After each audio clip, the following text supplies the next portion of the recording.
Sa inyo at narito, magandang araw po. At narito po muli tayo sa Loyalty in the Book of Matthew chapter 7. At tunghay na po natin, nandito po tayo sa pagkatapos po ng point number 3. Loyalty of God is when we ask, seek, and knock. Ang pang-apat po is loyalty of God is when we are counted as sons and daughters. Ito po ay dati na natin na pag-aralan pero basahin natin sa panibagong pagkakataon. Ang Matthew chapter 7 verse 9. Or what man is there of you, whom if his son asked bread, will he give him a stone? Or if he asks a fish, will he give him a serpent? If you then, being evil, know how to give good gifts unto your children, how much more shall your Father which is in heaven give good things to them that ask Him? Alam niyo po, ang ganda po na sinabi rito, no? Muli, ipinaalala sa atin, gaano pa kaya ang inyo pong ama sa humihingi sa kanya?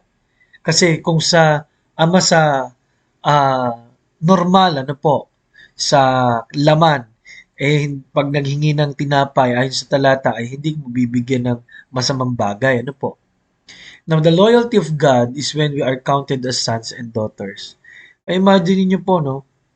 Sino ba naman ang mag-aampon ng hindi kaaya-aya para po sa nag-aampon, no? Meron po ba mga mag-aampon dito, no? Tapatan lang din na yung inampon niyo po, halimbawa ay pilay o sorry po kung sabihin kong ganyan, ano? O bulag, ano po? Wala po. Siguro kung pipili ka ay yung pogi o maganda. Pero ang Diyos po ay hindi na po namili pa. Lahat ng tao ay kanya na pong kinupkop sa lahat ng sumampalataya kay Kristo. At ganun po katapat ang Diyos doon sa lahat ng pangako sa Old Testament para maiayos lang ang buhay ng tao. Pangalawa po, makikita natin dito na ang Diyos po ay wala pong sinisino, no? Oh.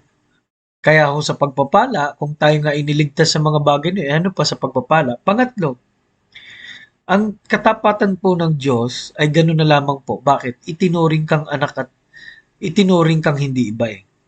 Ano po? Ipinapakita po rito na naku po, kung merong uunahin ng Diyos at kung merong pong pakikinggan ng Diyos, ay bakit hindi ang kanyang mga anak? Ano po? Kaya salamat po sa katapatan ng Panginoon. Ngayon pong araw na to, tandaan po natin na namang gagawin po natin, magkaroon tayo ng lakas ng loob, hindi dahil para magmalaki, kundi ngayon ay alam natin tayo ay espesyal sa harapan ng Diyos.